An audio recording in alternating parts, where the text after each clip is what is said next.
స్వస్తిక్ గుర్తులతో ఐశ్వర్య ప్రాప్తి. స్వస్తిక్ గుర్తులు అనగానే అందరికీ తెలుసు. స్వస్తిక్ గుర్తులు అనగానే ఈ పాటికి అందరికీ ఆలోచన వచ్చి ఉంటుంది, శుభసూచకము అని. కానీ ఈ స్వస్తిక్ గుర్తులు అంటే ఏంటో ముందు మీకు తెలియచేయాలి. సాక్షాత్తు ఈశ్వరుడు యొక్క మూడో నేత్రమే ఈ స్వస్తిక్.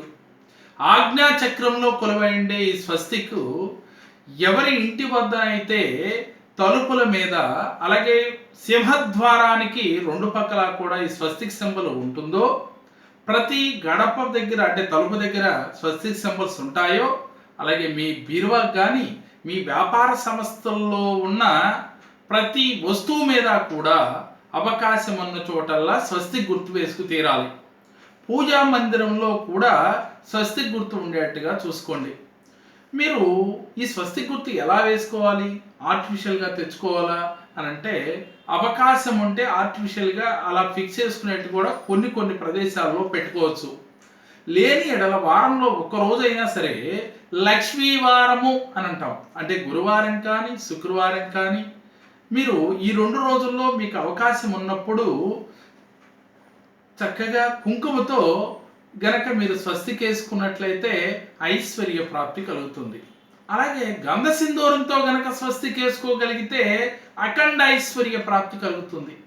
అంటే ఒక స్వస్తికి ఇంత ఉన్నదా అంటే, ఎప్పుడైనా ఆజ్ఞాచక్రంలో ఏదైనా మనం ఒక ఆలోచన కనుక తలంచి, ఆజ్ఞాచక్రం అంటే దివ్య దృష్టితో చూసేది కాబట్టి ఆ దివ్య దృష్టి ఎంత పవరో ఈ స్వస్తిక్ అనే దానికి అంత పవర్ ఉంది. మీరు వ్యాపార సంస్థల్లో ఏదైనా ఒకటి రాసే ముందు స్వస్తిక్ సింబల్ వేసుకుని సంకల్పం తీసుకోవాలి. సంకల్పం అంటే తెలిసిందే కదా, కోరిక అని అర్థం.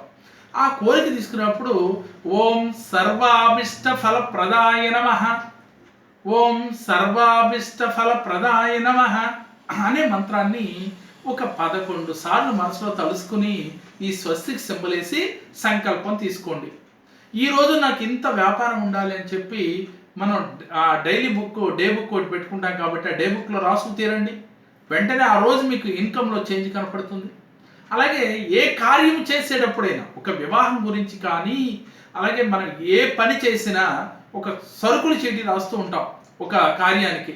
ఆ కార్యం చేసేటప్పుడు ఆ చీటీ ముందు స్వస్తిక్ సింబల్ వేయండి, వేసి సంకల్పం తీసుకోండి. ఎటువంటి విఘ్నాలు లేకుండా ఈ కార్యం నెరవేరాలి అని చెప్పి ఓం సర్వాభిష్ట ఫల ప్రదాయ నమః అనే మంత్రాన్ని మనసులో చేసుకోండి.